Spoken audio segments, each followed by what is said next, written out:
अस्सलाम वालेकुम नाजरीन और सामीन। मेरे स्टूडेंट्स और एस्पायरेंट्स जो आयार मेरे से पढ़ रहे हैं या पढ़ चुके हैं या किसी से भी पढ़ रहे हैं, उन सबको मेरा सलाम और नेक तमन्ना है आप लोगों के लिए। आपको पता है मैंने आप लोगों से वादा किया था कि मैं जो मेरे स्टूडेंट्स हैं जिन्होंने मेरे से पढ़ा और पूरे पाकिस्तान में सबसे ज़्यादा मार्क्स लिए उन्होंने 161 मार्क्स आउट ऑफ 200 इस साल वो एलोकेशन भी हुई, उन्होंने ज्वाइन भी कर लिया। और इसी तरह से पिछले साल भी जो हाईएस्ट मार्क्स थे, second highest I should say 155 marks शेर अली के, वो उन दोनों का मैं इंटरव्यू करना चाह रहा था आज। थैंक्स टू मास जिन्होंने इस साल पाकिस्तान भर में टॉप किया, उन्होंने हमें टाइम दिया। मैंने कल आप लोगों से पूछा था कि मैं उनसे सवालात पूछने जाऊंगा कि किस तरह से उन्होंने 160 मार्क्स लिए, उनकी ये सक्सेस रेसिपी क्या रही है। उसमें बहुत सारे सवालात आए आप लोगों की तरफ से। ज़ाहिर है कुछ सवालात मेरे भी थे आप लोगों की लर्निंग के लिए, लेकिन जो ज़्यादा सवालात स्टूडेंट्स की तरफ से आए, कल से मुझे कोई 22 से 25 सवालात मिले, कुछ रिपीट हुए तो इसलिए 22 से 25 सवालात ही रह गए पीछे, वो मैं पूछने जा रहा हूँ। मैं इंट्रोड्यूस करवा दूँ मास, मेरे स्टूडेंट रहे हैं, इन्होंने मेरे से इंटरनेशनल रिलेशंस पढ़ा और ये स्कोर उनका है 161 मार्क्स। मैं फॉर्मली उनको वेलकम करता हूँ। माज अस्सलाम वालेकुम। वालेकुम अस्सलाम सर। माज सबसे पहले तो कॉन्ग्रेचुलेशंस, आपको बहुत बहुत मुबारकबाद कि आप सिविल सर्विसेज आपने ज्वाइन की, आपने पास किया एग्ज़ाम, मुकाबले का इम्तहान जो पाकिस्तान में सीएसएस के नाम से ज़्यादा वो कहने जाना जाता है। पहला सवाल जो आते हैं डायरेक्ट सवाल की तरफ लंबी चौड़ी तमहीद के बाद, जी लेकिन सर। सबसे पहले मैं चाहूँगा आप अपना तारुफ करवा दें, आपकी फॉर्मल एजुकेशन क्या है, कहाँ से आप पढ़े हैं, किस स्कूल सिस्टम को फॉलो किया है, किस यूनिवर्सिटी से आप पढ़े। सर मैं एमबीबीएस किया हुआ है, डॉक्टर हूँ। मैंने शरीफ मेडिकल एंड डेंटल कॉलेज से किया था एमबीबीएस सर। उसके बाद हाउस जॉब उधर उसी के हॉस्पिटल से कंप्लीट की। एफएससी मेरी एफसी कॉलेज से थी। और सर उससे पहले मेट्रिकुलेशन दी एजुकेटर्स स्कूल से थी। एमबीबीएस के बाद ही हाउस जॉब के दौरान ही मैंने सर सीएसएस की तैयारी शुरू कर दी थी। ये मेरी दूसरी अटैम्प्ट थी सर। और फर्स्ट अटैम्प्ट में मेरे ऐसे पैसे रह गए थे। तो दूसरी अटैम्प्ट में अल्हम्दुलिल्लाह मैंने क्लियर किया है सर। चल, खुशी हुई ये जान के। जी पहला सवाल, हमारे पास सवालात की रेंज मार्क में आपको बताता चलूं कि जी सर। स्टूडेंट्स ने सिलेबस से लेके थ्योरी की एप्लीकेशन से लेके रिसोर्सेज कौन से आपने यूज़ किए हैं, मिनिमम 15 मार्क्स कैसे लिए जाएं, क्वेश्चन की लेंथ क्या हो, हेडिंग्स क्या हो, इंट्रोडक्शन में क्या चीज़ें इंपॉर्टेंट हैं, फिर इसी तरह से कंक्लूजन में क्या चीज़ें इंपॉर्टेंट हैं, इवेल्युएशन की क्या सिग्निफिकेंस है, और स्ट्रेस मैनेजमेंट, टाइम मैनेजमेंट, ये सारी चीज़ें इसमें शामिल हैं। तो जिन जी लोगों ने हमें अभी सुनना शुरू किया है उन लोगों को मैं बताता चलूँ कि ये सारे सवालात हैं, आप शुरू से लेकर एंड तक हमारे साथ रहिएगा, जुड़े रहिएगा, ताकि सारे सवालात जो मैंने आप लोगों से ही पूछे, ये आप लोगों के सवालात हैं, वो सारे के सारे एड्रेस हो सकें और हम माज की ज़बानी सुन सकें कि उनकी ये जो सक्सेस स्टोरी है वो किस तरह से ये पाया तकमील को पहुंची। माज सबसे पहला सवाल तो यही है कि मोटिवेशन क्या थी आईआर को ऑप्ट करने की एज अ सब्जेक्ट। सब मोटिवेशन से पहले थोड़ी एक तो कंपल्शन थी मेरे लिए, क्योंकि मेरा बैकग्राउंड था एमबीबीएस का। तो उसमें मुझे पॉलिटिकल साइंस ग्रुप में से पॉलिटिकल साइंस या आईआर लेना था। दोनों में से कोई एक सब्जेक्ट। तो सर उसके बाद फिर मैंने दोनों का सिलेबस देखा, पेपर्स देखे। तो मुझे आईआर जो है थोड़ा अपने एप्टीट्यूड के अकॉर्डिंग ज़्यादा फेवरेबल लगा। थोड़ा रिलेटिवली इजी लगा, क्योंकि इसमें करंट अफेयर्स के साथ बहुत ज़्यादा इसका रेलिवेंस थी। और रिलेटिवली पॉलिटिकल साइंस की निस्बत थोड़ा इजी था मेरे लिए समझने के लिए, क्योंकि मेरा कोई बैकग्राउंड नहीं था इस सब्जेक्ट का, मतलब किसी भी सब्जेक्ट का, दोनों में से। तो करंट अफेयर्स के साथ बहुत ज़्यादा रिजेम्बलेंस थी। तो मेनली मैंने फिर इसलिए आईआर को ऑप्ट किया। चल, थैंक यू।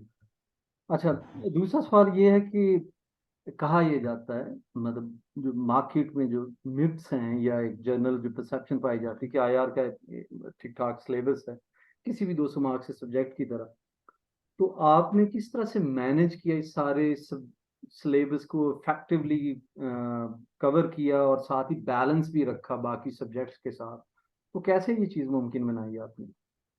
सब मेनली मतलब सिलेबस मैंने देखा और पास पेपर्स देखे। जब 2016 ऑनवर्ड्स जब मैंने पास पेपर देखे, तो उसमें बहुत जो है सिलेबस काफ़ी सारा जो है वो एक्सक्लूड हो जाता था। कुछ टॉपिक्स थे उनमें से कभी कुछ नहीं आया था। तो उस सारे को शिफ्ट करके जो है सर बहुत मतलब सिलेबस इतना ज़्यादा नहीं बचता था। और दूसरा सर इसमें इसको करने का जो मुझे फ़ायदा था वो ये था कि आईआर करने के साथ मैंने साथ जब करंट अफेयर्स के भी पेपर देखे, तो उसमें मेरा मेन जो पोर्शन था करंट अफेयर्स का वो ऑल मोर और लेस 70 to 80% मुझे लग रहा था कि सिर्फ आईआर करने से हो जाता है। मैंने करंट अफेयर्स को लहदा से तैयार भी नहीं किया था, मतलब मेनली मैंने आईआर के पर्सपेक्टिव से ही तैयार किया था। उसी के साथ साथ जो है मेरा करंट अफेयर्स भी तैयार हो गया। तो इसके साथ और साथ पाक फेयर्स में भी काफ़ी सारा पोर्शन निकल जाता था मेरा। इसी के साथ जो है उसका एक्सटर्नल जो पोर्शन है, इंटरनेशनल पाकिस्तान के रिलेशंस वगैरह सारी चीज़ें। तो इसलिए मतलब मैंने चूंकि कोई बैकग्राउंड नहीं था तो मैंने वो सब्जेक्ट करना था जो मुझे इजी लगे और काफ़ी सारा मेरा सिलेबस मेरे सिलेबस को कवर कर दे। तो इसलिए यार हेल्पफुल था, मैंने इसको चूज किया। चलें ठीक। अ, जो लोग सुन रहे हैं शायद, जो लोग मेरे से पढ़ चुके हैं, मैं उनसे भी पहले दिन ओरिएंटेशन में भी यही कह रहा होता हूँ कि आईआर करंट अफेयर को किस हद तक ये है सप्लीमेंट करता है और किस हद तक जो है ऐड हो जाती है वैल्यू पाकिस्तान अफेयर की भी। तो थैंक यू माज, आपने शायद वो जी सर। इंडोर्स ही कर दिया है। Thank you. जी सर। अच्छा, अगला सर सवाल मैं हमारा है। तो एक मिनट हाँ टोकना इसमें सर, मेरे चूज करने में मतलब आपका भी रोल था। मैंने क्योंकि तैयारी कर रहा था तो मैंने थोड़ी ओरिएंटेशन पॉलिटिकल साइंस की भी ली थी, उसका भी लेक्चर लिया था एक। और आपका भी लेक्चर लिया था, ओरिएंटेशन का लेक्चर जो था उसमें आपने सारी यही चीज़ें आपने बताई थी कि ये थोड़ी मिथ्स हैं कि इसका सिलेबस बहुत ज़्यादा है, अगर आपका बैकग्राउंड नहीं है तो चूज़ नहीं कर सकते, आप कर नहीं सकते सब्जेक्ट। तो इस तरह ये सारी चीज़ें सब मेरे मेनली दोनों क्लासेस लेने के बाद पॉलिटिकल साइंस और आईआर की, तो मेरा मतलब चूज करने की जो एक थी आपका पढ़ाने का तरीका था, स्टाइल था, बड़ा इंटरेस्टिंग था। और मतलब ये था कि 3 घंटे की जो क्लास है ना हम ले लेते थे और उसके बाद पता नहीं लगता था कि 3 घंटे जो है ना गुजर गए हैं। तो एक मेरा इसमें से चूज करने का आपका भी था कि आप अगर पढ़ाएंगे तो होपफुली ये कवर हो जाएगा। मुझे क्योंकि मैं पंजाब से था, तो 2020 में मुझे एकेडमी में भी कुछ मेंटर्स ने बताया कि आप यूजुअली उनका होता है कि डॉक्टर हो आपने वो किया है तो आप इसमें भी आपके चांसेस अच्छे हैं, आप कर लोगे। तो उन्होंने कहा कि आप पॉलिटिकल साइंस रखो, उसका स्कोरिंग ट्रेंड ज्यादा है, क्योंकि आप पंजाब से हो, आपको नंबर्स भी ज्यादा चाहिए होते हैं। यार उनका था कि थोड़ा लेस स्कोरिंग है या आप ज्यादा मेहनत करनी पड़ती है। लेकिन सर मैंने आपकी जो क्लास ली तो उसके बाद मैंने फिर कहा कि खैर है बस यही रखते हैं। आपने भी बताया कि स्कोरिंग ट्रेंड भी ऑलमोस्ट मोर और लेस सेम हो गया है दोनों का। तो बस फिर मैंने इसको फाइनल कर लिया यार चलो, को, और उसने थैंक- प्रूव भी किया मेरे लिए इस चीज मेरे डिसीजन को ठीक। बहुत शुक्रिया। जी। अगला सवाल हमारे पास है कि, बल्कि स्टूडेंट्स ने ये बहुत ज्यादा, कोई 16 स्टूडेंट्स ने ये सवाल पूछा है, सोलह जी सत्रह के करीब, कि स्टडी के लिए मटेरियल कौन सा आपने यूज किया, बुक्स कौन सी, आर्टिकल, वेब सोर्सेज, क्या यूज किया आपने? जी। सर एक तो थी ग्लोबलाइजेशन ऑफ वर्ल्ड पॉलिटिक्स थी ठीक है। सर, ये इस बुक से मैंने कंसल्ट किया काफ़ी। उसके अलावा सर एक नोवा की बुक थी सर, उसमें भी वो भी आपकी थी और एक ऑथर थे आपके साथ। तो मतलब कुछ टॉपिक्स के लिए उससे मैंने ली गाइडेंस। और सर बाकी आपकी लेक्चर्स जो होते थे, मतलब जो होती थी स्लाइड्स होती थी उनको एज रेफरेंस साथ यूज करता था। उसके अलावा ऑब्वियसली सर करंट फेज के जो टॉपिक्स होते हैं उसके लिए सर मैंने बहुत कोई एक्सटेंसिव नहीं पढ़ता था ना, मेरी बहुत ज्यादा रीडिंग की कोई आदत थी। मोस्टली सिर्फ मैं वही आर्टिकल्स और टॉपिक्स देखता था जो आप क्लास में शेयर कर देते थे या आप ग्रुप में जो शेयर करते थे, तो वो आर्टिकल्स मेरे लिए मोर और लेस इनफ होते थे। इसके अलावा सर एक दो और सोर्सेज थी, मार्गला पेपर्स थे, हाँ, उसमें कुछ अच्छे आर्टिकल्स आते रहते थे सर, वो मैं देख लेता था। और एमडीयू के इपरी के जो है आर्टिकल्स वो उसमें से कुछ जो अच्छे मिलते थे बस वो देख लेता। साथ साथ ओबियसली न्यूज़पेपर से जो है सर अच्छे जो आर्टिकल्स मिलते थे वो देखता रहता था। बस यही थी सर मेरी सोर्सेज चलो, मेनली।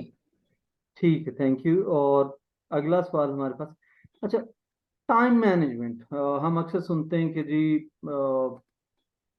सीएसएस में, मतलब ड्यूरिंग द एग्जाम भी वहाँ पे पेपर सॉल्व करते हुए, और उससे पहले ये जो इतना मैसी किस्म का वो एक्सटेंसिव सिलेबस, 12 सब्जेक्ट्स वगैरह जो हैं, तो आपने टाइम कैसे मैनेज किया कि सबको टाइम देना है, फोकस भी करना है, राइटिंग प्रैक्टिस भी करनी, क्लासेस अटेंड भी करनी, तो टाइम को कैसे मैनेज किया आपने सक्सेस के लिए? सर मेरी थोड़ी सी शुरू से ही आदत रही है एमबीबीएस में भी कि एंड में जो है 3 से 4 माह जो होते हैं उसमें मैं मतलब बाकी चीज़ों से थोड़ा इसमें टोटली फोकस्ड हो जाता हूँ, थोड़ा टाइम ज़्यादा हो जाता है, मतलब टाइम ज़्यादा देने की कोशिश करता हूँ, मैक्सिमम जितना दिन में दे सकूँ। तो एकेडमी थोड़ी सी मैंने जल्दी कर ली थी, या जो तैयारी थी उसका जो सेशन है वो थोड़ा जल्दी रख लिया था। उसके बाद सर तो क्लासेस तो ख़त्म हो जाती थी, तो उसके बाद सर फिर मैंने एक दफ़ा सब्जेक्ट्स को सारे तैयार किया, उनके नोट्स बनाए और फिर रिवीजन की, और रिवीजन के दौरान जो ऐसा शॉर्ट नोट्स बनाए, मतलब इनिशियल अपने नोट्स को एक दफ़ा नोट्स फाइनल बना लिए सारी डिफरेंट सोर्सेज से जितनी भी मैंने देखनी थी, वो फाइनलाइज कर लिए। उसके बाद सर मोर और लेस मैंने बुक्स बस छोड़ दी, कुछ आर्टिकल्स टॉपिक्स होते थे तो उनमें ऐड कर लेता था, अदरवाइज बस फिर रिवीजन में जो है उस टाइम पे भी शॉर्ट नोट्स बनाए, और अ, उनको एंड पे फिर जो है पेपर्स के नज़दीक जाके सिर्फ उन्हीं को लेके चला। नोट्स आपने मास टॉपिक वाइज बनाए थे? जी सर, टॉपिक वाइज बनाए थे मैंने, चलिए, अच्छा मतलब कि थ्योरीज के सेपरेट थे सर, और political economy separate, political security अलहदा, इसी तरह उसमें सर मेनली मतलब जिस तरह टॉपिक्स जैसे आपने पढ़ाए थे, मेरे नोट्स का सीक्वेंस भी मोर और लेस उसी तरह ही था। ठीक है, ठीक है। अच्छा, आईआर के बारे में कहा जाता है कि ये ज्यादा अप्लाइड और एनालिटिकल है, लिक्विड सा है, चेंज भी बहुत सारी हो रही होती हैं, बहुत सारे वोलेटाइल रीजन्स हैं वो भी कवर होते हैं, middle east, Afghanistan, Indian ocean, Pacific ocean, global सारा। अच्छा, उस करंट जो अंडरस्टैंडिंग थी करंट अफेयर की, कॉन्टेम्परेरी इश्यूज के बारे में जितना कंटेंट था, उसको आपने थियरी के साथ किस तरह से वो मैच किया, और थियरी का एप्लीकेशन किस तरह से किया, ये मैं स्टूडेंट के पर्सपेक्टिव से पूछ रहा हूँ। जी सर, थ्योरी के लिए जैसे आपने ही बताया होता कि थ्योरी जिस जिधर भी जहाँ भी कोई प्रेडिक्शन है, तो उधर जो है कुछ प्रेडिक्ट करना हो, आपने फ्यूचर प्रेडिक्ट करना हो, कोई भी कुछ भी प्रेडिक्शन आए तो उधर आप थ्योरी अप्लाई कर सकते हैं। तो उसके वो आपने सर बताई भी थी चीजें कि थ्योरी अप्लाई कैसे होती है। तो उसी तरह सर अगर वो देखना था उसमें मेनली जो ट्रेडिशनल थ्योरीज हैं सर, रियलिज्म और लिबरलिज्म, तो उसके अकॉर्डिंग ही सर जिस तरह क्वेश्चन में जो क्वेश्चन की डिमांड होती थी, कहीं पे कंपटीशन है, पावर का है, इस तरह का सिक्योरिटी, इस तरह के इश्यूज हैं, तो उसमें रियलिज्म की एप्लीकेशन है, जैसे आपने बताया था कहीं भी इंसान चीजें हैं, और कोऑपरेशन की बात है, तो उसमें आप जो है आपकी जो ट्रेडिशनल लिबरलिज्म आ जाती है। तो मेनली इसी तरह से मैंने उनको जो है ना टैकल किया था और अप्लाई किया था।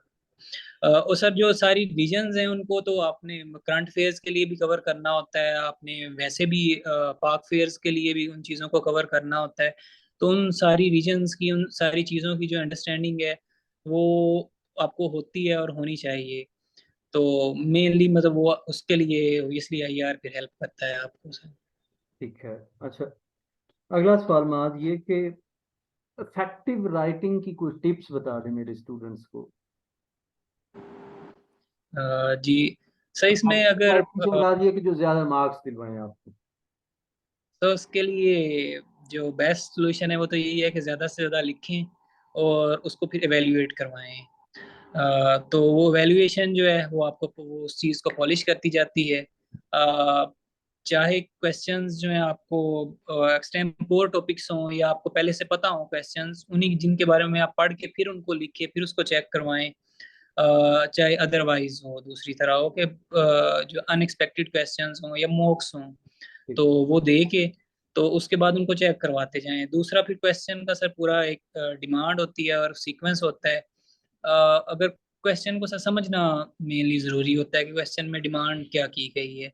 मतलब सर क्वेश्चन में ये होता है अमूमन 2 पार्ट्स होते हैं, एक पार्ट में बताया गया होता है कि कुछ डिटेल्स दी गई होती हैं, दूसरे पार्ट में पूछा गया होता है कि इस चीज को आंसर करना है। तो सर वो इशू ये होता है कि हम जो बताया गया होता है उस पर ज्यादा फोकस करते हैं, जो पूछा गया होता है उस पे कम फोकस करते हैं। मतलब ये कि क्वेश्चन को समझते नहीं है सही से। तो मेनली सर क्वेश्चन को समझना जरूरी होता है, उसके अकॉर्डिंग ही फिर आंसर करना जरूरी होता है। उसको सर पॉलिश जो है अच्छे मेंटोर से आप अगर उसको एवेल्युएट करवाएं, मॉक्स दें, लिखें ज्यादा, तो उसको आप अल्टीमेटली पॉलिश कर लेते हैं। तो आपका कहना ये है कि पढ़ें, लिखें, चेक करवाएं, रिफाइन हो, अगली बार वो गलतियां कम करें और इसी तरह सीखते जाएं। बिल्कुल सही, एग्जैक्टली। चलें, थैंक यू। अच्छा, अगला सवाल जो है वो ये है कि स्टडी टेक्निक आपकी क्या थी? कुछ लोग होते हैं जैसे ग्रुप स्टडी, कि कुछ पढ़ा, डिस्कस किया, कुछ दूसरे ने एक तरह से आपके जो मखमसे, कंफ्यूजन या एम्बिग्विटी वो जी सॉल्व सर। कर दी। ग्रुप स्टडी है या इंडिविजुअली आप एक फोकस्ड स्टडी करते थे, क्या उसका? नहीं, मेरी टोटली इंडिविजुअल स्टडी थी। मतलब मेरे साथ कोई दोस्त या कोई इस तरह का था ही नहीं, कुलीग था ही नहीं जो साथ तैयारी कर रहा हो। तो इसलिए मेरी सारी जो है इंडिविजुअल ही थी। स्टडी टोटली इंडिविजुअल थी और इंडिविजुअली फोकस्ड थी सर। उसमें मतलब मैं कुछ सब्जेक्ट्स के लिए मेंटर्स से साथ हेल्प लेता था, ऐसे प्रेसी के लिए जैसे, और आईआर में, और एक दो और सब्जेक्ट्स में भी जिनमें मेनली उसमें सर जो मेंटर से बाकी सब्जेक्ट्स के लिए थी वो इवैल्यूएशन के लिए ही था। बाकी अदरवाइज टोटली इंडिविजुअल स्टडी थी।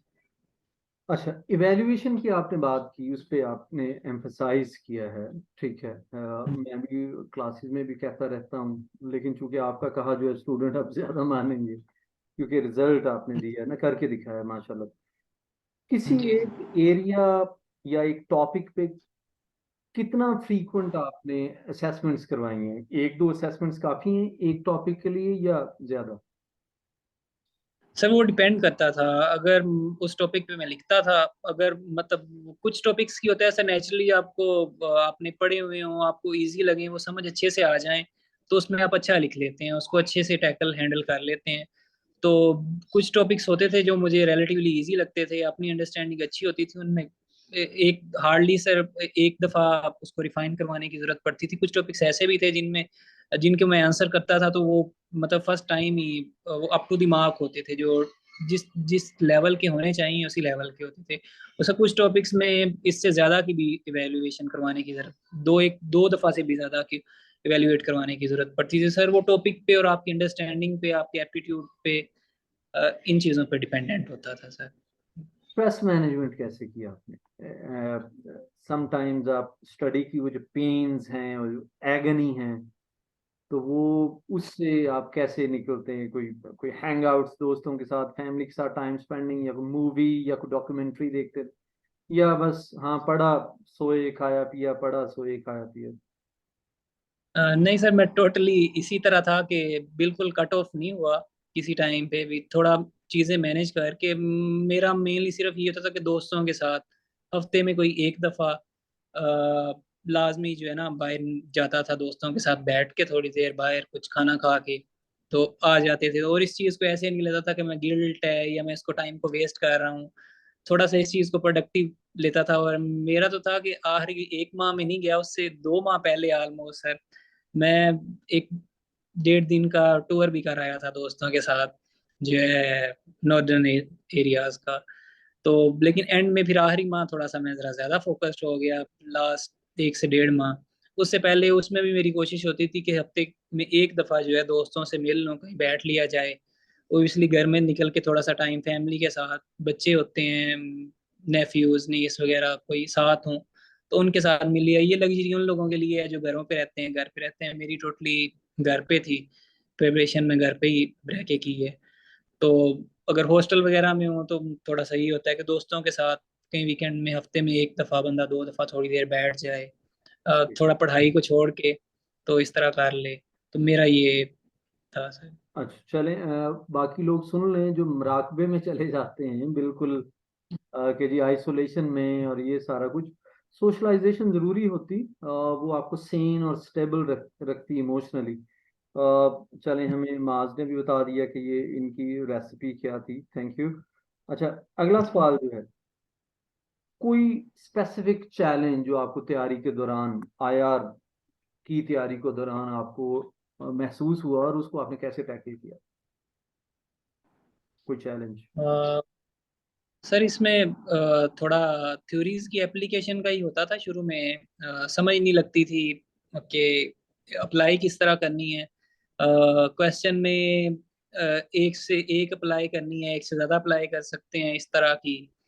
तो सर इसमें बस मेरे लिए आइसिंग ऑन दी केक ये हुई कि आप उस टाइम पे लाहौर में थे, तो आपके साथ एग्जाम से कोई तकरीबन 2 एक माह पहले सर एक क्लास हुई थी, जिसमें सिर्फ पेपर डिस्कशन थी और ओवरऑल जो है क्वेश्चनिंग वगैरह थी। तो उसमें क्लास में सर आपने काफ़ी हेल्प किया था, बताया था। सिर्फ ये नहीं चीज़ों पे थी, क्वेश्चंस को टैकल कैसे करना है, क्वेश्चन अटेम्प्टिंग कैसे होगी, और थ्योरीज को अप्लाई कैसे करना है, और बेसिक बेसिक जो इस तरह की बातें थी।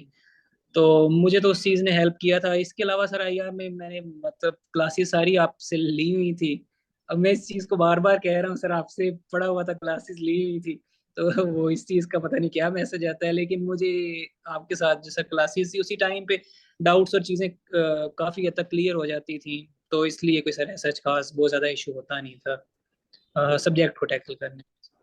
अच्छा, प्रेजेंटेशन आपकी कैसी थी क्वेश्चंस की, जो आप किस तरह से उसको प्रेजेंट करते थे? कोई मखसूस टेक्निक जी या बेसिक्स के साथ ही आप जाते थे, वो क्या था आपका? सर, मोर और लेस बेसिक्स के साथ ही थी। इंट्रोडक्शन के साथ स्टार्ट होता था, मतलब 1 से 2 मिनट सर मैं लाजमी हर क्वेश्चन में लगाता था, उस क्वेश्चन को ना ठीक से समझने में। कोई बिल्कुल सिंपल है तो उसमें तो जरूरत ही नहीं होती।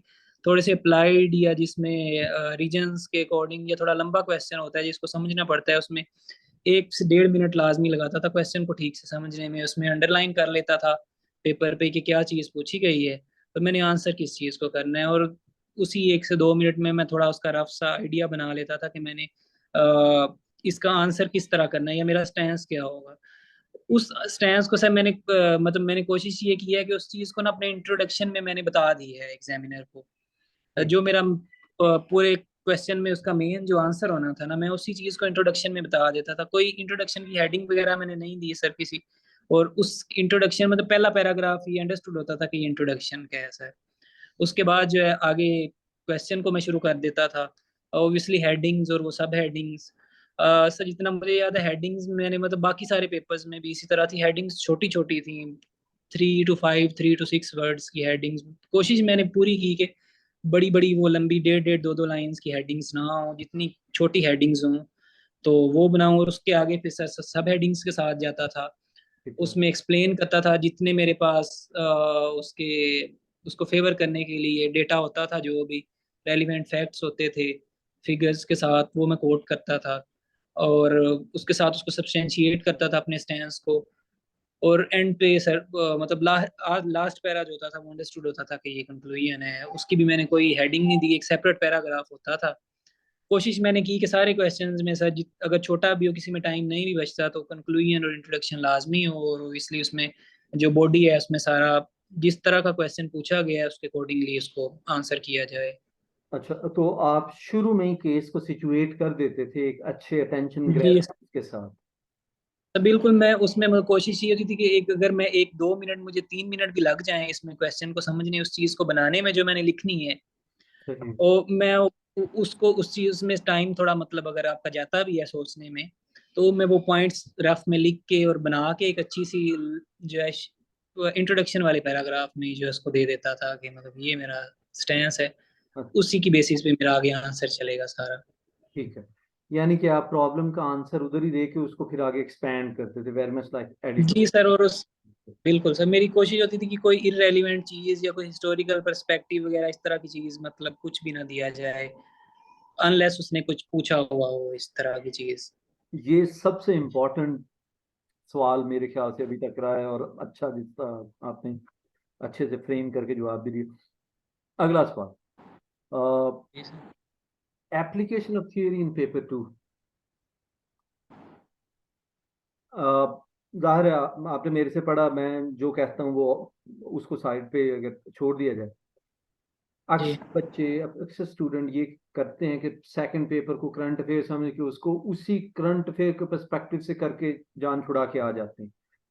तो जी आपने पेपर 2 को किस तरह से अटेम्प्ट किया और वहां पे थ्योरी का एप्लीकेशन किया, अगर तो कैसे किया, नहीं किया तो क्यों नहीं किया, ये बताइएगा। नहीं सर, मुझे जहाँ तक याद पड़ता है मैंने अभी देखे पेपर, मुझे तो आप थोड़े भूले थे, मैंने पेपर्स देखे दोबारा। तो मैंने की थी अप्लाई, मतलब मेरा जो अटेम्प्टिंग की टेक्निक थी वो 1 और 2 की मोर और लेस सेम थी सर, अनलेस वो एक जो कुछ क्वेश्चंस बिल्कुल सिंपल थे।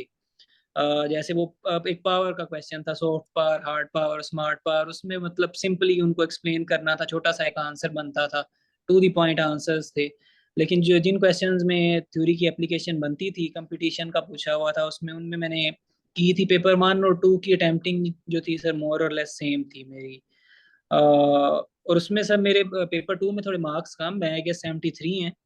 तो वो इसलिए कम थे कि मैंने 3 सवाल तो पूरे ठीक से अटेम्प्ट किए थे। मेरे से भी बस ये हो गया था कि जो फोर्थ क्वेश्चन है वो मैंने मोर और लेस हाफ ऑलमोस्ट अटेम्प्ट हुआ था, और टाइम जो है खत्म हो उसमें थोड़ा नहीं मैनेज हुआ था, इसलिए तो इसलिए थोड़े मार्क्स उसमें कम है रिलेटिवली पेपर 1 की निस्बत। गया। अच्छा, अगेन अगला सवाल, वो बीइंग वेरी नाइव, 16-17 मार्क्स कैसे लिए जाएं एक सवाल से? सर उसमें मेनली जो मैंने अटेम्प्टिंग का तरीका बताया है, अगर मेरा ख्याल ये है कि इसको फॉलो किया जाए तो इजीली आ सकते हैं। मतलब मैं अगर वन और अपनी फर्स्ट अटेम्प्ट और दूसरी अटेम्प्ट का कंपैरिजन करूं, फर्स्ट अटेम्प्ट में मेरे 111 थे या 112 थे आईआर में। तो डिफरेंस एक तो अटेम्प्टिंग टेक्निक का था। उसमें मैं इस तरह से सर कंपोज नहीं थे मेरे आंसर्स सर, मतलब इरेटिक आंसर्स थे, और पूरा जिस तरह आंसर करना चाहिए क्वेश्चन को समझ के उस तरह के आंसर्स नहीं थे। इवेल्युएशंस नहीं थी, हम्म, रिफाइंड नहीं थे, मतलब आंसर्स रिफाइंड नहीं थे, जिस तरह पॉलिश नहीं था मेथड। तो जो दोनों में मेरा फर्स्ट और सेकंड में अटेम्प्ट्स में जो डिफरेंस है, आंसर्स जो कंपोज्ड और रिफाइंड हो। दूसरा ये मतलब यही जो चीज़ है, यही अच्छे मार्क्स जो है 15 उससे अबव 16 17 18 लेने का जो है ना, मेरा ख्याल है कि रीज़न भी है कि आंसर्स जो है कंपोज्ड और पॉलिश्ड हो। क्लैरिटी। वैल्यूएशंस मैटर करती हैं, आप अपना जो है मेथड है वो इवेल्युएट करवाया हुआ हो कि वो आप टू द पॉइंट लिखना आता है, आपको चीज़ें आती हैं, और जिधर पॉसिबल हो उधर आपने थ्योरी की एप्लीकेशन हो। तीसरा ये कि अच्छे जो फैक्ट्स और डेटा के सोर्सेज हैं वो आपने कुछ किसी हद तक कुछ ना कुछ कोट लाजमी किए हुए हैं उनमें ठीक क्वेश्चंस में। है। और ओबियसली इंट्रो और कंक्लूजन अच्छा है एक सर, मेरा ख्याल है कि लाजमी है, मतलब अच्छा अगर इंट्रो लिखते हैं और कंक्लूजन भी लिखते हैं तो मेरा ख्याल है सर कि ये मतलब आपको इजी 15 अबव ले जाते हैं। अगर मैं आपसे पूछूं, ये स्टूडेंट्स ने पूछा है, ये 9 से 10 बार ये पूछा गया, टारगेट एरियाज जो आपने जिन पे ज्यादा फोकस किया, बाकियों पे रिलेटिवली कम किया, और मैं जो इसका इम्प्लाइड मीनिंग समझा हूँ वो ये कि गैस दे दे कि किन जी सर। एरियाज पे फोकस किया जाए ताकि मैक्सिमम कवर हो सके। सर इसमें कुछ काफ़ी सारे छोटे छोटे टॉपिक्स थे जो मैंने मिस किए थे, मतलब मैंने आपने भी थोड़ा सा उन पे कम फोकस किया हुआ था, मैंने भी मोर और लेस उनकी सिर्फ इतना उनको तैयार किया था कि अगर कुछ और ना आया तो मैं इन पे कुछ ना कुछ लिख सकूं, मतलब वो आंसर फिफ्थ बना सकूं। फिफ्थ आपका क्वेश्चन हो जाए। जी सर, अगर फिफ्थ क्वेश्चन मुझे बिल्कुल इसी तरह। तो मेनली सर मेरा थ्योरीज पे था। थ्योरीज में भी सर मेनली जो बड़ी मेजर थ्योरी है सर, बहुत मैं मतलब मैंने कोशिश की, मैं एक दो यूट्यूब पे कुछ लेक्चर्स थे इधर उधर और देखने के, तो वो पता नहीं सर किस साइड पे चीजें निकल जाती थी और बहुत ज्यादा इरेलीवेंट हो जाती थी। फिर मैं पेपर्स देखता था तो उनमें वो चीजें पूछी भी नहीं गई हुई थी, लेकिन लोग वो पढ़ा भी रहे थे, और मुझे कुछ जो स्टूडेंट्स थे वो भी उन्होंने भी वो चीजें पढ़ी हुई होती थी। सर पता नहीं क्या नियो नियो और पता नहीं किधर को चीजें निकल जाती थी वो, तो मैंने फिर बस एक अटेम्प्ट दी हुई थी फर्स्ट, मुझे पता था कि ये चीजें ना उस अटेम्प्ट में आई हैं ना उधर हेल्प की है ना पिछले पेपर्स में कहीं आई हुई हैं। सही। सर मेनली मेरा थ्योरीज पे था, थ्योरीज में भी मेनली जो मेन ग्रुप्स हैं उन्हीं पे फोकस था, रियलिज्म, लिबरलिज्म, और इन्हीं की जो नियो रियलिज्म है और नियो लिबरलिज्म है उसके जो 4 डोमेन्स हैं फर्दर इधर तक था। बहुत ज्यादा मैंने फेमिनिज्म पे और मार्क्सिज्म पे इसमें बहुत डिटेल में नहीं किया, उनको थोड़ा थोड़ा बस टच किया था। इसी तरह फिर से बाकी सारे जो एरियाज हैं जिसमें इंटरनेशनल पॉलिटिकल सिक्योरिटी है, अ, उनको अच्छे से किया था, इंटरनेशनल पॉलिटिकल इकोनॉमी के जो टॉपिक्स हैं उसको अच्छे से, नेशन स्टेट सिस्टम था, और उसके बाद सर आ जाती हैं जो करंट अफेयर्स के मेनली टॉपिक्स हैं, इंडो पैसिफिक रीजन है, दूसरे करंट अफेयर्स के टॉपिक हैं, फॉरेन पॉलिसीज हैं। इन चीज़ों पे इन चीज़ों पे टारगेटेड था। और सर सबसे मेनली जो था मतलब 2016 से ऑनवर्ड्स मैंने बाकी सब्जेक्ट्स में भी ऐसे किया कि क्वेश्चन पेपर्स से उनके सारे क्वेश्चन जो पास्ट पेपर्स से मैंने वो प्रिंट करके रखे हुए थे अपने पास सर, उनमें से जो जितनी दफ़ा ज़्यादा रिपीटेड एरियाज थे सर, मैंने वो निकाल के उनके मतलब एक एरिया का एक क्वेश्चन आता था उसको लिख लेता था। फिर आगे जितनी दफ़ा वो रिपीट होता था उनके आगे प्लस या उनको नोट की जाता था कि इसको पास पेपर्स में इतनी दफ़ा पूछा गया है। तो सर उससे इजीली आपके जो है ना उस सब्जेक्ट के एरियाज निकल आते हैं जो ज़्यादा इंपॉर्टेंट होते हैं या जिन पे आपने ज़्यादा फोकस करना होता है। तो इस तरह मेरे वो पास पेपर्स को देख के वो एरियाज निकल आते थे, उसी प्रायोरिटी से सर मैं उनको और उतने अच्छे से तैयार करता था। जो सबसे ज्यादा पूछा गया होता था, रिपीटेडली होता था, उसको उतने अच्छे से हर डायमेंशन से कवर करने की कोशिश करता था। उसी तरह सर वो प्रायोरिटी लिस्ट जो है नीचे आती जाती थी कि जो कम पूछा है वो अगला अगला अगला अगला इसी तरह आता जाता था। तो इस तरह मेरे एरियाज निकल आते थे सर। अच्छा, जो मैं समझा हूँ वो फिर यानी theories, foreign policy slash relations और सिक्योरिटी, ये जी सर। मेजर एरियाज, ठीक है। जी सर। अच्छा। अच्छा, ये बताएं कि इंटरव्यू आपने दिया, इंटरव्यू में आपसे जी तो अक्सर पूछा जाता है कि जनाब वो आपका ऑप्शनल का कॉम्बिनेशन क्या है। वहां पे आपने, जाहिर रिटर्न में स्कोर उनके सामने होगा, तो वहां पे आपने आईआर को कैसे डिफेंड किया अगर आपसे पूछा गया था, और अगर नहीं पूछा गया तो ओवरऑल आईआर ने आपको इंटरव्यू में कितना फायदा दिया, ये बता दें प्लीज। सर उसमें इंटरव्यू में मतलब एक पैनलिस्ट, चार पैनलिस्ट थे हुई सर, उनमें से एक का जो है टोटली मेरा इंटरव्यू ही आईआर पे था। मतलब मुझे, और ओबियसली मेरा अच्छा भी था एरिया, वो कोल्ड वार पे वो शुरू हुए हैं और सारा कोल्ड वार उन्होंने मेरे से मतलब जैसे ऐसे समझ रहे हो मेरे से, मुझे ऐसे लग रहा था कि मेरे से समझ रहे हैं। ये इवेंट ऐसे हुआ, ये वियतनाम वार, कोरियन वार, सारे उन्होंने मुझे, पहला तो क्वेश्चन ही उनका था कि इनलिस्ट करने शुरू करो इवेंट्स कोल्ड वार के। मैं उनको बताता गया, वो एक एक इवेंट जो है मेरे से फिर पूछते गए। उसमें छोटी छोटी बातें भी मुझसे पूछ पूछ रहे थे, मुझे ऐसे लग रहा था जैसे वो समझ रहे हैं। तो बाकी एक एक पैनलिस्ट के साथ सर मेरा थोड़ा सा अच्छा नहीं हुआ इंटरव्यू। मुझे लगता है कि मेरे जो मार्क्स कम हुए वो उस वजह से, जो अच्छा नहीं हुआ उस वजह से गया, और जो थोड़े अच्छे मार्क्स आए हैं इतने कि चीज़ें एलोकेशन तक गई और आगे तक गई हैं। तो उसमें भी सर वो जो मेन मतलब एक उन्होंने और एक दूसरे पैनलिस्ट में ने भी सर हाफ जो मेरा इंटरव्यू था वो आईआर पे ही था। तो मुझे लगता है कि वो जो आईआर वाला पोर्शन था उसने एलोकेशन को सिक्योर करने में भी हेल्प की। और फिर थोड़ा मैंने जब बाद में देखा, रिजल्ट आया, मार्कशीट आई, तो उस टाइम पे फिर आइडिया भी हुआ कि क्यों वो आईआर से इतना पूछ रहे थे। हाँ। और क्वेश्चन जो है उनके इस तरह के थे कि बिल्कुल बच्चों वाले से लग रहे थे, कि मतलब मुझे लग रहा था कि ये क्यों इस तरह के क्वेश्चन कर रहे हैं। तो आईआर से काफी सारी चीजें उन्होंने मतलब पूछ लेकिन रहे उनके थे इस सामने तरह। आपकी वो शीट पड़ी हुई थी जिसके बारे में आपको नहीं जी पता। सर। बिल्कुल सर, मुझे उस टाइम पे नहीं पता था। अच्छा, अब कुछ बिगनर्स ने पूछा है आपसे मास कि how to start from zero.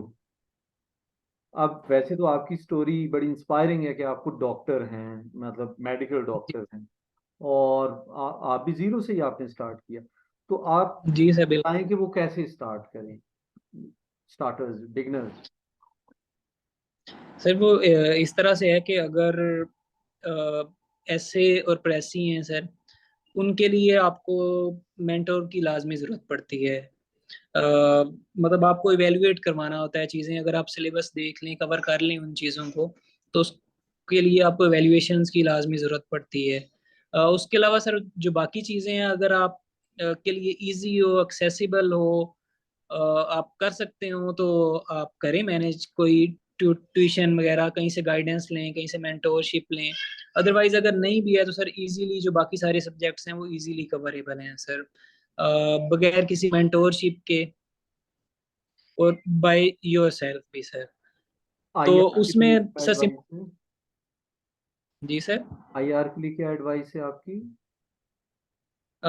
Sir IR के लिए यही है कि मतलब स्कोरिंग सब्जेक्ट है सर। मुझे मतलब बाकी सब्जेक्ट्स की निस्बत ये 200 मार्क्स का था, और आई गेस मुझे नहीं लगता कि इसके लिए मतलब 100 सब्जेक्ट्स वाले मार्क्स की निस्बत इस पे डबल एफर्ट करनी पड़ी है। अगर कहें तो 1.5 टाइम्स मैं कह सकता हूँ एफर्ट करनी पड़ी थी, अदरवाइज डबल एफर्ट नहीं करनी पड़ी ना। सिलेबस बहुत ज़्यादा है, इस तरह का नहीं है कि सिलेबस बहुत ज़्यादा है या मुश्किल है। मुझे मतलब बहुत इजी और अच्छा सब्जेक्ट लगा, और इस तरह की जो मिथ्स हैं कि इसके स्कोरिंग ट्रेंड्स अच्छे नहीं हैं, वो भी जो है अब निकल गए हुए हैं, मतलब खत्म हो गए हुए हैं। आई गेस सर इस दफा पॉलिटिकल साइंस में भी किसी के 161, मतलब हाईएस्ट स्कोरर के 161 नहीं है, 155 या 156 हैं आई गेस पॉलिटिकल साइंस में, तो आईआर उसकी निस्बत ज्यादा मार्क्स हैं। आईआर में मुझे कम से कम को 15-20 स्टूडेंट्स ने अपनी डीएमसीज भेजी जो वन जी। लेट 40s में, 46, 48, 47, 147 वगैरह। तो सर आईआर मतलब तैयारी के लिए सर इसी तरह है कि आप पास पेपर्स हैं, और सर उसके बाद सिलेबस से गो थ्रू करें। अगर उसके बावजूद सर अगर किसी को लगता है कि उसके वो एप्टीट्यूड के अकॉर्डिंग नहीं है, तो फिर तो बेहतर है ना ऑप्ट करें। ठीक है। लेकिन सर का मेन जो फायदा ये है कि ये मतलब आपके बाकी सारे सब्जेक्ट्स में हेल्प आपको इतनी करता है कि आपको कभी भी अपना डिसीजन जो है वो गलत नहीं लगता है। ठीक। अच्छा, लेंथ ऑफ द क्वेश्चन इस पे पूछा गया है, 7 लोगों ने ये पूछा है, मैंने वो उसी तरह से ऑर्डर किए क्वेश्चन कि लेंथ कितनी होनी चाहिए, कितने पेजेस, मतलब एक एवरेज लेंथ। सर इसमें थोड़ा सा इंडिविजुअल आ जाता है कि हर किसी का राइटिंग स्टाइल क्या है, पैटर्न किस तरह का है, मतलब स्पेसिंग किस तरह की है, राइटिंग किस तरह की है उसकी, और स्पेसिंग वगैरह ये फैक्टर्स किस तरह हैं। लेकिन एवरेज सर मेरा ख्याल है 5 to 7 पेजेस तो लाजमी होने चाहिए। 5 जो है मिनिमम लिमिट है, और 7 to 8 तक आप ऊपर जा सकते हैं। और सिक्स बाकी सर वो depend है आपके राइटिंग स्टाइल पे, उस उन चीज़ों पे। किसी की राइटिंग छोटी है, वर्ड ज्यादा आ जाते हैं पेज पे, लाइन पे, तो उसके अकॉर्डिंग थोड़ा सा करता है। अगर वो लेंथ शॉर्ट भी हो तो वो भी मेरा ख्याल है, अगर पेज उसके अकॉर्डिंग पेजेस कम हो तो भी ठीक है, लेकिन नॉर्मल अगर देखा जाए तो 5 to 7 है सर। हेडिंग्स की फ्रीक्वेंसी, लोग कहते हैं 20 हेडिंग। मैं जाती तौर पे तो आप लोगों को बस सबको यही सिखाता हूँ, अव्वल तो क्वेश्चन के अकॉर्डिंग, जी अदरवाइज एक क्वेश्चन में 7-8 से ज्यादा हेडिंग जो है ना इरेशनल हो जाती। आप क्या कहते हैं इस पे? तो मेरी बिल्कुल इतनी इतनी इसी तरह होती थी। मेरी क्वेश्चन की जो लेंथ होती थी वो भी 5 to 6 पेजेस, मतलब सर मैंने हार्डली किसी पेपर में भी जो एक्स्ट्रा शीट मिलती है वो ली है। मुझे नहीं याद पड़ता मैंने सारे पेपर्स में रिटर्न वो जो है किसी में भी एक्स्ट्रा शीट ली थी। तो सर उधर ऐसा भी होता था कि आप जो है आधा पेपर अभी टाइम गुजरा होता था, 2 घंटे गुजरे होते थे, जो है बच्चे एक्स्ट्रा शीट मांग रहे होते थे। बस लेकिन वो ये पता नहीं वो ज्यादा लिख रहे होते थे, या राइटिंग स्टाइल किसी का ना ठीक हो, या इस तरह का होगा कि वो पेजेस ज्यादा यूज करते होंगे। तो हेडिंग सर इसी तरह होती थी, मतलब 7-8 या मैक्सिमम 8 से 9 के राउंड सर। लेकिन उसमें फिर डिपेंड करता है, सब हेडिंग्स भी आ जाती हैं कुछ हेडिंग्स में सर। तो इस तरह से सर वो एक अच्छा मिक्स सा बन जाता है। कुछ हेडिंग्स में अगर आप सब हेडिंग्स थोड़ी सी ले आओ और उसको मजीद थोड़ा डिवाइड कर लें, और मेनली सर वो फिर क्वेश्चन पे डिपेंड करता है। मसलन मतलब सर फिर वो उसी क्वेश्चन की है, एग्जाम्पल वो पावर का पूछा हुआ था, सॉफ्ट पावर, हार्ड पावर और स्मार्ट पावर का पूछा हुआ था। तो उसमें सर आप कितनी हेडिंग्स बना सकते हैं? सिर्फ उन्हीं की हेडिंग्स वही बननी थी। सिंपल पावर को एक्सप्लेन किया थोड़ा सा आपने, इंडिविजुअली सॉफ्ट हार्ड पावर को डिफाइन किया, थोड़ी थोड़ी एग्जांपल्स दे दी, तो उसमें तो हेडिंग्स बनती नहीं है। ये इस तरह थोड़ा क्वेश्चन के निस्बत आ जाता है। जिन क्वेश्चन में बन सकती हैं उनमें सर इतनी 7-8-9 के राउंड ही मेरी थी। वो इससे ज्यादा तो मुझे नहीं लगता किसी की होंगी। 2-3 सवाल रह गए, एग्जॉस्टिंग हो रहा है। जी। आउटलाइंस, जाहिर है लेंथी ऐसे आप लिखते हैं वहां पे तो बनती बनती है 2,000, 2,500, 3,000 वर्ड्स के लिए। जी सर। आउटलाइंस आप बनाते थे या नहीं बनाते थे? सर ऐसे के लिए वो नहीं नहीं दूसरे नहीं, क्वेश्चन में आई मैंने आर नहीं, I R I R sir IR या किसी भी दूसरे पेपर में मैंने आउटलाइंस नहीं बनाई सर। ठीक है, ठीक, इतना काफी अच्छा जी। अ, अब आप ये बताइएगा कि इंट्रो और कंक्लूजन की इम्पोर्टेंट एस्पेक्ट्स के, इंट्रो में क्या डाला जाए, कंक्लूजन में क्या डाला जाए। बहुत सारे लोग कहते हैं कंक्लूजन में नया कुछ नहीं होना चाहिए, और हम एकेडमिक्स भी यही कहते हैं नहीं होना चाहिए। जी सर। इंट्रो में आप क्या डालते हैं और कंक्लूजन में क्या डालते हैं? सर इंट्रो में मेरा जैसे मैंने पहले भी बताया इसी तरह था कि क्वेश्चन को समझ के 1-2 मिनट दे के, तो जिस चीज पे मेरा पूरा स्टैंस होना था आगे पूरे क्वेश्चन में, जिस चीज को मैंने लेके जाना था, मेरी कोशिश होती थी कि उसी चीज को मैं इंट्रो में रखूं। और इंट्रो जो है मोर और लेस एक पैराग्राफ हाफ पेज का होता था तकरीबन मेरा सर। सारे क्वेश्चंस की फ्रिक्वेंसी इसी तरह थी, और टू द पॉइंट इंट्रोडक्शन से उसी से मैं स्टार्ट करता था सर।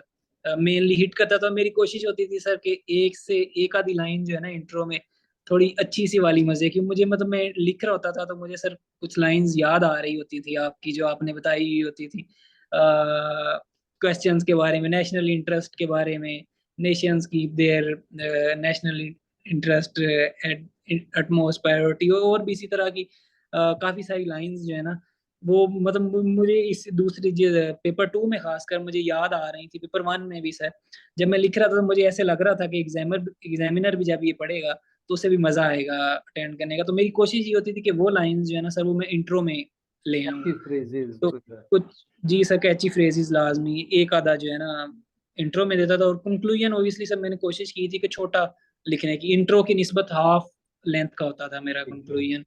कोई हेडिंग नहीं होती थी इंट्रो कंक्लूजन की, वो इम्प्लाइड होता था कि पहला पैराग्राफ इंट्रो है, लास्ट कंक्लूजन है। और उसमें ओबियसली सर उसी तरह कोई नई चीज नहीं होती थी, जो मैंने पिछला सारा लिखा हुआ होता था उसी को उसको समझाए। ब्रीफली समराइज करके लिख देता था, और अगर उसमें किसी तरह से कोई पॉजिटिव नोट ऐड किया जा सकता था या कोई पॉजिटिविटी की जा सकती थी, कोशिश होती थी कि उस चीज को इंसर्ट कर दिया जाए। Marks, thank you very much. Last question, MCQs 40 marks, जी सर। और अगर ओवरऑल देखें तो तकरीबन 200 मार्क्स हैं पूरे 1200 में से। जी सर। 200 मार्क्स के इक्वलेंट एक पूरा सब्जेक्ट बन जाता है। लोग उसको जी पता नहीं किस तरह से तैयार करते हैं। आप बताएं कि आईआर में आपने एमसीक्यूज को कैसे मैनेज किया? सर इसमें थोड़ा सा था, एक तो जनरल तैयारी थी मेरी जो सारी आप सब्जेक्ट को तैयार करते हैं उसमें फिगर्स वगैरह और सारी चीज़ें आ जाती हैं। सर दूसरी मैंने देखा था चूंकि प्रीवियस पिछली फर्स्ट टाइम में तो उसमें मेरे एमसीक्यूज भी थे, पास पेपर्स के कुछ एमसीक्यूज मिल गए थे उनमें सर ऑथर्स की बुक्स के बारे में काफी सारे क्वेश्चंस होते हैं दोनों पेपर्स में से 4 से 5 क्वेश्चन तकरीबन होते हैं जिसमें उन्होंने बुक्स और उनके ऑथर्स पूछा हुआ होता है, और उसमें सर कोई बहुत ज्यादा डिफिकल्ट या मुश्किल नहीं होता, जैसे हेनरी किसिंजर्स की बुक्स के बारे में पूछा हुआ होता है। इसी तरह कॉमन कॉमन जो है जो है ना ऑथर्स हैं या आईआर के स्कॉलर्स हैं उनकी बुक्स के नाम पूछे हुए थे, बुक दी हुई होती है नाम पूछा हुआ था ऑथर कौन है इसका सर।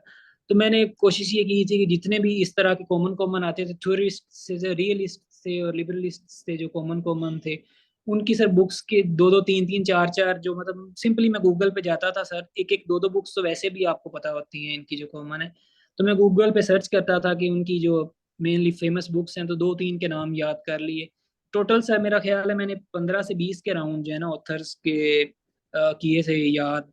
तो इससे मेरे ऑलमोस्ट 10 के करीब एमसीक्यूज कवर हो गए थे जो है, और मेरा है वो सारे ठीक थे इन्हीं सिर्फ इस एक ट्रिक से सर। तो ये लाजमी करने चाहिए। इसी तरह बाकी सर मेनली जो कॉमन चीज़ें ही आ जाती, करंट फेयर्स के जो है काफ़ी सारे 10 से 15 के करीब एमसीक्यूज हैं सर, वो करंट फेयर्स के टॉपिक्स में से होते हैं, पिछले एक साल के मोर और लेस इसी तरह इवेंट्स ही होते हैं सर, उन्हीं में से होते हैं। तो वो अगर आपने के करंट फेयर्स ठीक हों तो उधर से कवर हो जाते हैं।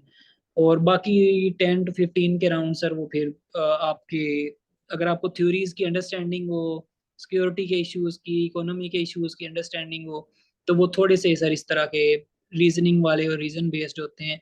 वो भी अगर थोड़ी अंडरस्टैंडिंग सब्जेक्ट की अच्छी हो तो वो आप उनको इजीली कवर कर लेते हैं सर। अच्छा चले, मैं एक मिनट एक इसी तरह से फोटो भी बना लूं। अच्छा Mars, thank you very much. ये जी वेलकम सर। सारी आपने हेल्प की, मेरी भी, हमारे स्टूडेंट्स की भी, और आपके रिस्पांस से मेरे लिए भी हेल्प होगी कि मैं चीज़ों को थोड़ा और बेहतर कर सकूं एज टीचर, और स्टूडेंट्स के लिए हेल्पफुल होगी कि किस तरह से वो भी ज़्यादा से ज़्यादा स्कोर वो कर सकते हैं। तो बहुत जी सर। शुक्रिया, आपने टाइम दिया मेरे लिए और मेरे स्टूडेंट्स के लिए। आपके लिए नेक तमन्नाएं आपके नए कैरियर के लिए। और थैंक यू। अल्लाह हाफिज़, बहुत शुक्रिया। अल्लाह हाफिज सर। अल्लाह हाफिज़।